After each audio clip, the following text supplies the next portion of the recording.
Nuestra siguiente expositora es la economista Mónica Herrera, directora nacional de Consistencia Presupuestaria del Ministerio de Economía y Finanzas. Mónica es economista por la Universidad Central del Ecuador, es magíster en Economía con énfasis en Administración por la Universidad Tecnológica Equinoccial. Cursa un doctorado en proyectos, mención en Gestión Empresarial por la Universidad Internacional Iberoamericana, México. Mónica ahora nos presenta el tema Participación del sector energético en el presupuesto general del Estado. Economista, bienvenida.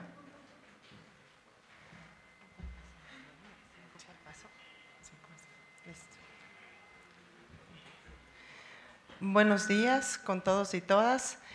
Un gusto poder participar desde el Ministerio de Finanzas en este evento tan importante y en donde siempre consideramos que es muy vital conocer términos que para muchas personas no son muy comunes en el ámbito del manejo de las finanzas públicas. Vamos a hablar rápidamente de lo que es la base legal en la cual se sustenta todo el accionar del Ministerio de Finanzas del Ecuador.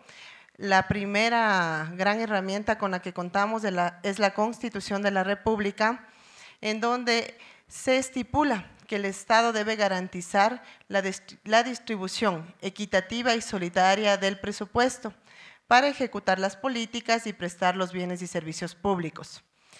Entre los objetivos de la política económica, justamente tenemos el de asegurar la adecuada distribución del ingreso, esto considerando las restricciones que existen cada año en el mismo.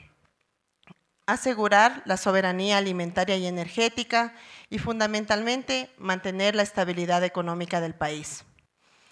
Como objetivos de la política fiscal, fundamentalmente debemos considerar los relacionados con el financiamiento de servicios, inversión y bienes públicos. La mayor parte de ustedes debe conocer el énfasis brindado durante los últimos años fundamentalmente al desarrollo de la inversión, lo cual lo podemos ver al transitar a través de nuestras carreteras y vemos el cambio notorio en las mismas. La generación de incentivos para la inversión y una redistribución del ingreso. Como les indicaba hace un momento, los gastos son ilimitados, pero todos debemos ser conscientes que los ingresos tienen un límite y es justamente en base a estos que el Ministerio de Finanzas hace la distribución del gasto público. Otro instrumento vital es el Código Orgánico de Planificación y Finanzas Públicas. Anterior al año 2010, nosotros contábamos con una legislación diversa, amplia y que en muchas ocasiones ha generado confusiones y malas interpretaciones. Teníamos varias leyes, la Ley de Estabilidad y Responsabilidad Fiscal, la Ley de Presupuestos, entre otras. Entonces, con este código, ¿qué es lo que se hizo? Es normar en un solo instrumento legal todo el manejo de la planificación y de las finanzas en el país, entendiéndose al Sistema Nacional de Finanzas Públicas como el conjunto de normas, políticas, actividades, operaciones que las entidades del sector público realizan para gestionar ingresos, gastos y financiamiento. Todo esto con sujeción al Plan Nacional de Desarrollo. La Rectoría del Sistema Nacional de Finanzas Públicas compete al ente rector de las finanzas, en este caso el Ministerio, al cual represento. La política fiscal dictada en las áreas de ingresos, gastos y financiamiento, así como activos, pasivos y patrimonios, tienen que propender al cumplimiento del Plan Nacional de Desarrollo. En nuestro caso, actualmente estamos hablando del Plan Nacional del Buen Vivir 2013-2017. Y en el tema que nos compete en este seminario, lo que nosotros consideramos para las asignaciones presupuestarias es el objetivo 11 de este plan, que se refiere a asegurar la soberanía y eficiencia de los sectores estratégicos para la transformación industrial y tecnológica. Y la política puntual está relacionada con reestructurar la matriz energética bajo criterios de transformación de la matriz productiva, que es de amplia difusión por el señor Presidente de la República. Rápidamente les voy a comentar el ciclo presupuestario, que es justamente la base del accionar del Ministerio de Finanzas. El proceso inicia con la etapa de programación, que es en donde todas las entidades planifican lo que quieren hacer en base a su misión, su visión, a su marco legal de creación. Una vez identificado esto, pasamos a la etapa de formulación. Es asignar cifras a todo esto que queremos hacer. Una vez que tenemos nosotros los insumos de todas las entidades del presupuesto general del Estado, lo presentamos a la Asamblea Nacional, quien en un solo debate procede a la aprobación del documento, puede realizar observaciones siempre y cuando no se altere el techo a nivel de sectores. A partir del 1 de enero hasta el 31 de diciembre, entramos en la fase de ejecución presupuestaria. Ya es el accionar, la gestión de cada una de las entidades para utilizar los recursos asignados desde el presupuesto del Estado. En forma periódica se efectúa el seguimiento y evaluación, y es justamente en esta etapa en la cual tenemos la responsabilidad por Constitución de emitir informes semestrales a la Asamblea Nacional, en donde determinamos el grado de utilización de los recursos por parte de las entidades y a qué fueron direccionados los mismos. Y finalmente se realiza la clausura y liquidación, en la cual determinamos el resultado del ejercicio económico. Esto es, una vez transcurrido el año, ¿qué se obtuvo? Un superávit, obtuvimos un déficit, de ser ese el caso, ¿cómo fue financiado el mismo? Un poco para comentarles, esta era la situación en el año 2006. La mayor parte del presupuesto ya tenía un beneficiario con nombre y apellido. Ya las preasignaciones que establecen las diferentes leyes estaban con nombres por impuesto a la renta, por FODESEC, por aranceles de importaciones. Esto es prácticamente lo que nosotros logramos superar con la emisión del Código de Planificación y Finanzas Públicas, y las preasignaciones se redujeron en estos 5 grandes temas: a gobiernos autónomos descentralizados, para universidades, para el Sistema Nacional de Salud, para educación inicial, básica y bachillerato, y para el Instituto de Ecodesarrollo de la región amazónica. Únicamente estas 5 se mantienen de acuerdo con la Constitución y el Código. Aquí les quiero indicar cuál es la conformación del sector público y por qué hago mención a esta lámina, porque el sistema de administración financiera que utilizamos desde el Ministerio de Finanzas rige para las entidades del presupuesto general del Estado. Estas son las entidades de las funciones ejecutiva, legislativa, judicial, transparencia y control social y electoral, pero también forman parte del sector público e informan de sus actividades al Ministerio, la Seguridad Social, la banca y las empresas públicas, así como los gobiernos autónomos descentralizados. Inclusive estos últimos remiten información mensual a la Subsecretaría de Contabilidad, quien es la encargada de elaborar los estados financieros del Estado.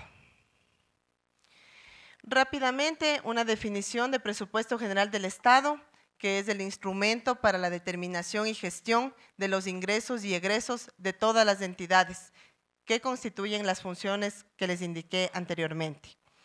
Debe indicarse que no forman parte del presupuesto los ingresos y egresos pertenecientes a la seguridad social, a la banca, a las empresas y a los gobiernos autónomos descentralizados, quienes tienen autonomía.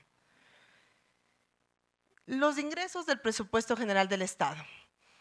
En esta diapositiva ustedes pueden mirar la composición de los ingresos del Estado.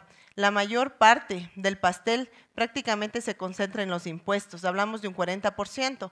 Dentro de este rubro está considerando lo que es impuestos tributarios y también parte de impuestos petroleros.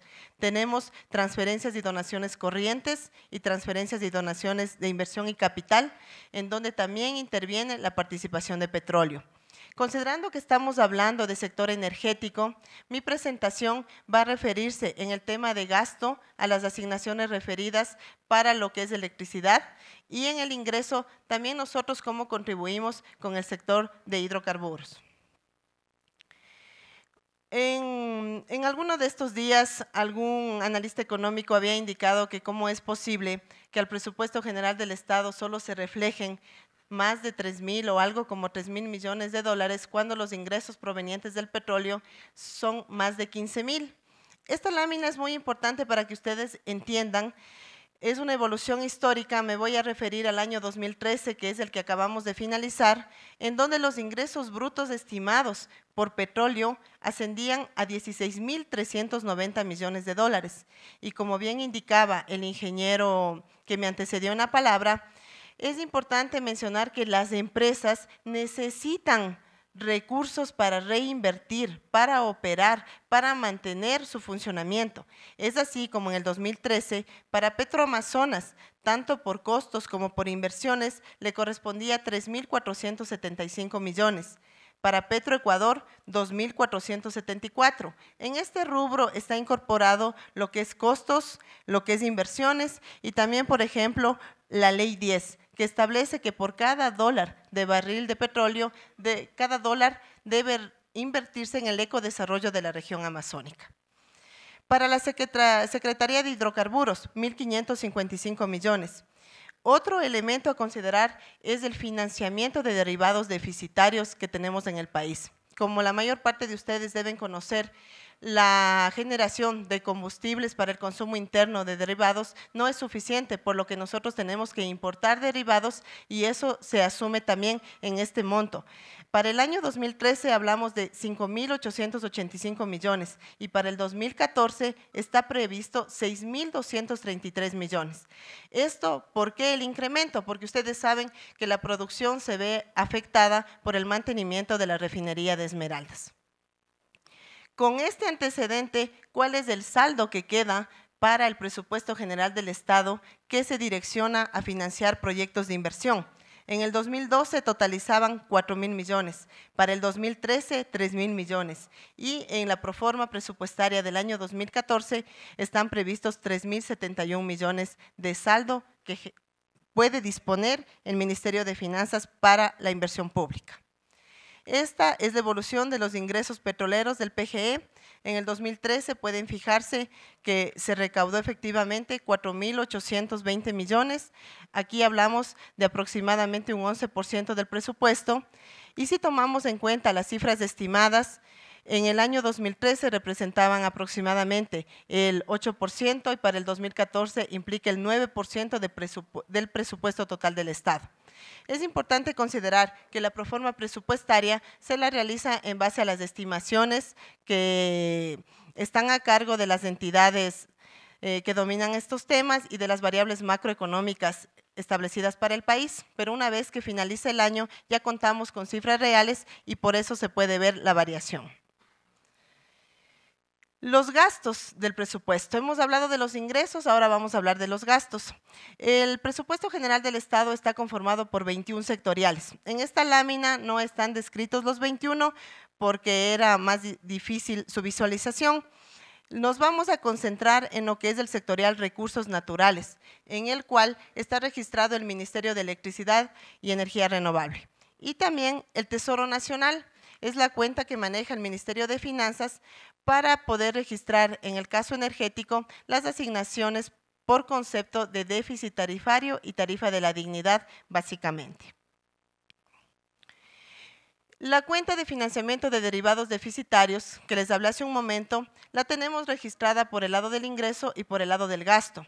Y en esta lámina pueden ver la evolución de la misma, que del 2010 ascendía a un presupuesto devengado de 3.290 millones, llegando en el 2014 a una estimación de 6.233, por los motivos que les expliqué hace un momento. Las asignaciones para el sector energético. Esta lámina les demuestra claramente la importancia brindada durante los últimos años por la política del gobierno nacional para este gran sector del país. Así, en el año 2010 se presupuestaron 1.199 millones y en el año 2013 llegó a 1.798 millones el presupuesto desde el Ministerio de Finanzas codificado para este sector. Podemos ver que la ejecución es prácticamente en su totalidad y corresponde a las transferencias de recursos que realiza fundamentalmente el Ministerio de Electricidad para el desarrollo de grandes programas eléctricos e hidroeléctricos a nivel nacional. En el año 2013, justamente el Ministerio utilizó 1.787 millones para este fin. Esta es la composición por entidad. Aquí ustedes van a poder ver que el que se lleva la mayor parte de la torta es el Ministerio de Electricidad, en donde están registrados la mayor parte, por decir, todos los proyectos eléctricos e hidroeléctricos. Tenemos cifras que se designan por concepto de déficit tarifario, que ustedes saben, existe una diferencia entre el costo del suministro y la tarifa que se cobra al usuario. El Estado asume parte de esta diferencia. Así también la tarifa de la dignidad, en donde se beneficia a la población con menores consumos y el Estado cubre esta diferencia. El Consejo Nacional de Electricidad también es participante, así como el Instituto Nacional de Eficiencia Energética y Energías Renovables, creado a partir del año 2012. Todos estos contribuyendo para beneficiar al sector de la energía. Una parte del presupuesto general, del Estado es el Plan Anual de Inversiones. Este plan anual es planificado por la Secretaría Nacional de Planificación y Desarrollo SEMPLADES. Una vez que ahí se priorizan, se analizan los proyectos, es remitido al Ministerio de Finanzas, en donde nosotros le asignamos las fuentes de financiamiento y se le incorpora en el presupuesto general del Estado. Ha tenido una evolución muy importante y es justamente por el desarrollo de los proyectos eléctricos, hidroeléctricos y termoeléctricos en el sector. Así podemos ver que en el año 2010 se utilizaron 611.74 millones, en tanto que en el 2013 fueron utilizados 1.564.48 millones. En este sentido, es muy importante la participación de un gran proyecto estratégico como lo es el Coca-Codo Sinclair, que es de gran conocimiento y que esperamos que en el mediano plazo entre en operación. En esta lámina, justamente, ustedes podrán identificar los principales proyectos de inversión que se están financiando en este sector. Justamente el primero es Coca-Codo Sinclair, que devengó 688 millones y tuvo una ejecución del 100%. Sopladora, con 215 millones, Mandariacu, 80 millones, Mina San Francisco, 77, y todos estos forman parte del programa de eléctricos e hidroeléctricos que ejecuta el Ministerio de Electricidad y Energía Renovable. Muchos más son los componentes de estos proyectos, pero debido al espacio únicamente se los puede mencionar a estos. Si ustedes necesitan mayor información, pueden disponer de la misma en el portal web del Ministerio de Finanzas, www.finanzas.gov.es, en estadísticas fiscales. Ustedes van a conseguir información anualizada, inclusive mensualizada, si requieren de todo el presupuesto del Estado o inclusive por cada uno de los proyectos. Las conclusiones: que el sector energético es considerado estratégico, especialmente a partir del año 2007, con las políticas implementadas por el señor Presidente de la República, con un énfasis en el fortalecimiento del Ministerio de Electricidad y Energía Renovable, que es el responsable de la ejecución de grandes proyectos a nivel nacional, como Coca-Codo Sinclair, Sopladora, Mandariacu, Toachipilatón, Villonaco. En este sentido, el Ministerio de Finanzas, cumpliendo con sus atribuciones, con todas las competencias legales, está presto cada día a cumplir con esta política del señor Presidente de la República, asignando los recursos necesarios para que el sector no continúe con las obras y no paralice la ejecución de proyectos de gran trascendencia para el país, como es justamente los que les acabo de mencionar, que están direccionados al fomento de la matriz energética, que todos ustedes conocen, es utilizado como un insumo para el fomento de la matriz productiva del país, que es el giro que el presidente y que el país necesita a futuro, en el mediano y largo plazo, y de esta manera poder garantizar todas las obras que se han cumplido y todo lo que está pendiente aún por hacer. Gracias.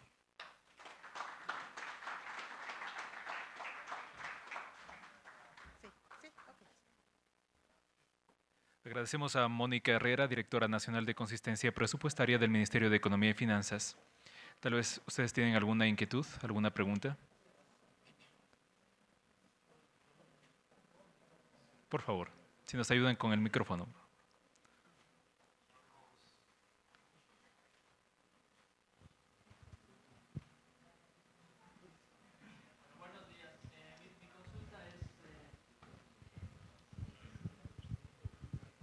Buenos días.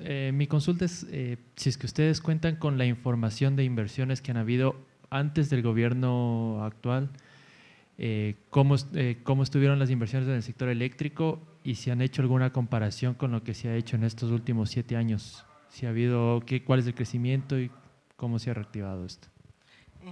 Sí, justamente nosotros tenemos información sistematizada a partir del año 2000, información por procesarla que podemos hacerlo de años anteriores. Y se ha realizado un cambio importante, no sé, en esta podemos ver desde el año 2010 la ejecución, pero anterior a estos años la inversión era inferior a los 300 millones. Es un cambio total de lo que es el actual panorama del sector energético. Si necesita mayor información, nos puede solicitar directamente al ministerio o como le indiqué en la página web. Buenos días. Una consulta sobre el déficit tarifario. Yo represento una distribuidora eléctrica y siempre es un tabú, o sea, no reconocen el déficit tarifario. Entonces, no sé, se lo va a hacer, se lo hizo. Ahí veo valores que están ya devengados, pero no llegan los fondos de las distribuidoras eléctricas. Sí, ahí sería de pronto coordinar con los beneficiarios directos, por así decirlo, ¿no? Porque nosotros lo entregamos es al ministerio o al CONELEC y él es el encargado de la distribución. Estas siempre vamos a tener montos que se van rezagando, por así decirlo, de déficit y tarifa, pero que tratamos de cubrirlo durante el ejercicio fiscal.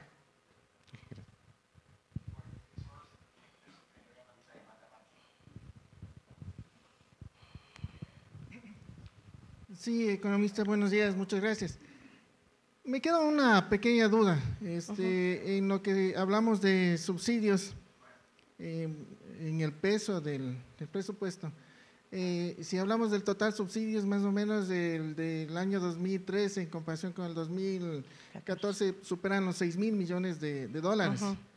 Y bueno, los subsidios específicamente en lo que es combustibles, en lo que se refiere al 2012, al 2013, tuvo un crecimiento de un 40% más o menos.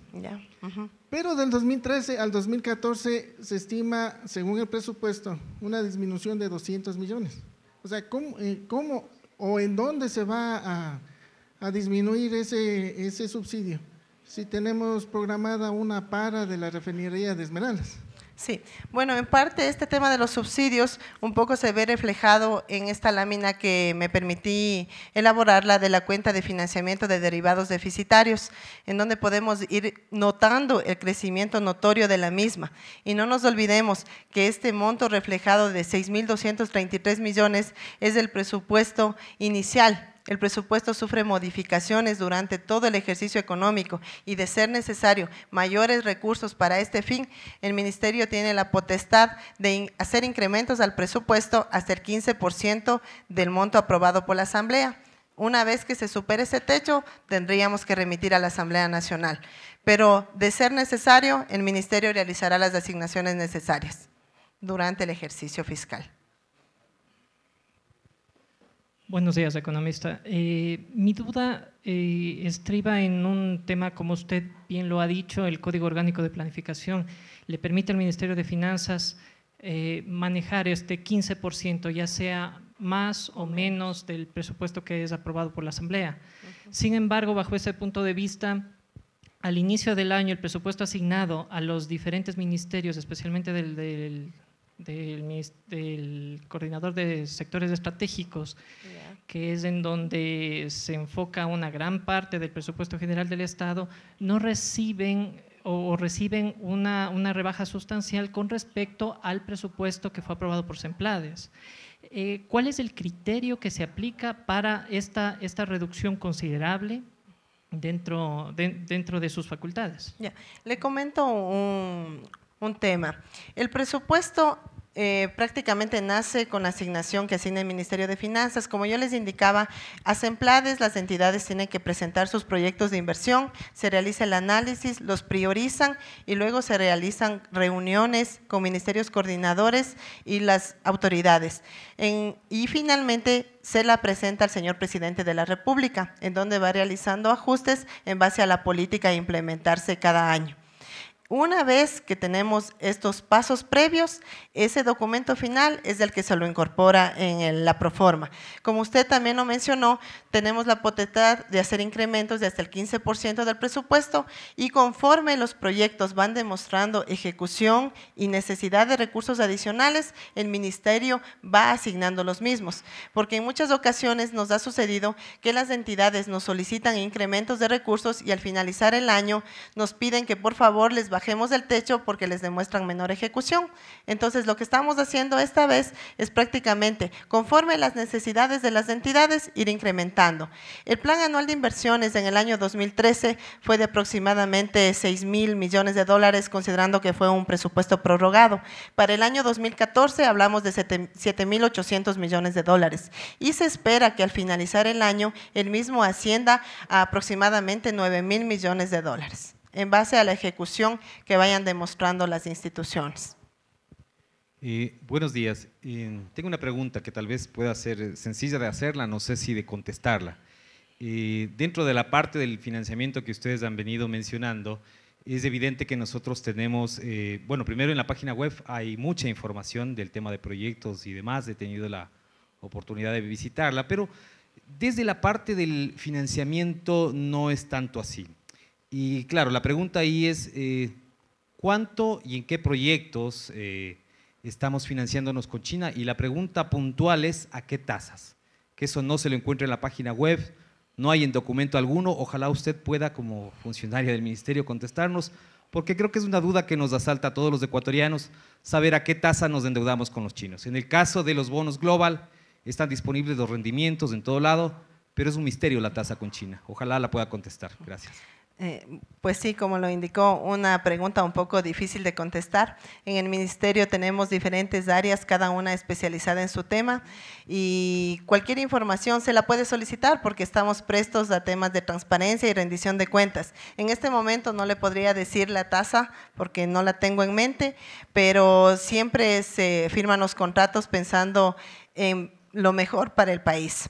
Entonces, las fuentes de financiamiento, un poco se hizo un cambio de mecánica. Hasta el año 2011 se podían identificar las fuentes, lo que es recursos fiscales, créditos internos, créditos externos, pero eso ocasionó dificultades para que las entidades puedan ejecutar sus presupuestos desde el 1 de enero de cada año. Con ese objetivo, ahora en la fuente recursos fiscales está involucrado todo lo que es créditos internos y externos, y esto ha permitido y ha facilitado a las entidades poder realizar sus gestiones desde los primeros días del año.